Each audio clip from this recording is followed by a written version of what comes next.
এই প্রতিবাদ সভা করেছেন, মূলত কিসের জন্য এটা? বেশ কিছুদিন থেকে আমরা শুনতে পাচ্ছি যে শামসাগঞ্জ বলাকে ধুলিয়ানে যে একটা ঘাট আছে, ঘাট পার হওয়ার জন্য অতিরিক্ত ভাড়া নিচ্ছে। ফলে আমরা আজকে সরজমিনে এটা দেখার জন্য আমাদের টিম সুতি এবং শামসাগঞ্জ থেকে আমরা এসেছি।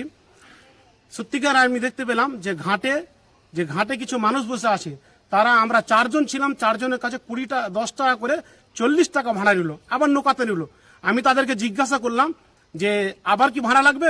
ওনারা বললেন যে আসার সময় তো আবারও আপনাদেরকে ভাড়া দিতে হবে। তা আমার যে কথাটি বলা হচ্ছে যে একটা নৌকাতে পার হওয়ার জন্য একজন ব্যক্তির কাছ থেকে যদি 40 টাকা ভাড়া নেওয়া হয়, এখানে একটা গন্ডা রাজ চলছে আমি মনে করি।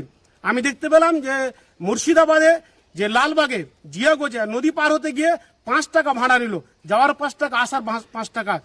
তো এই ধুলিয়ানে একটা গন্ডা রাজ চলছে। আমরা জানি চোর যদি চুরি করে তো সে ভয় করে যে পিছন থেকে কেউ আমাকে